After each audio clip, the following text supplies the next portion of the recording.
Davida Khua Bethlehem đại mun KOHHRAN Gian thiang re lai tam pe ram u te an mu thil lai Ngài te u an ve chu ni ang in nai lo em ta a An tao lo zong chuak chuan in an han em ve la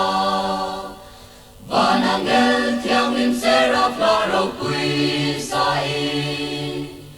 O an oi la nun ne ma Mary say riang te ron choi chu To me gian re lai tao ga To me gian re lai tao ga cho Gian tin tron thiên ro quy ben Be mi tin to lòng tao em na tu tu ba na ngel thiang ni ma ngel chao lim chuan kan ta aron khen ta o chan dam na ro pui ta chu kan ta na lo khen ta vai te kan ne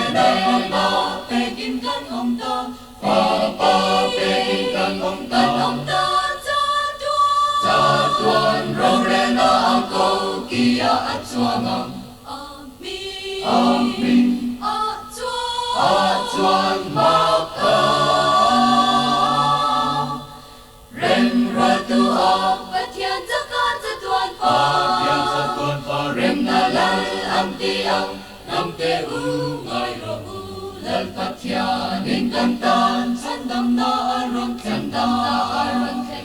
o ka len la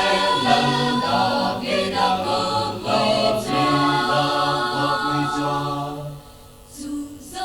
Susan re lai tam chuan a piang ta ren na lal fa pa lal Isua Krista chu Ngài te kan na phong ba pe kim kan hong ta pa pe kim kan hong ta cha tuan ro re na a ko kia at chuang amin a chuan ma ka rem ra tu a pathian cha ka cha tuan pa rem na lal am ti ang nam te u ngai ro u lal pathian in kan ta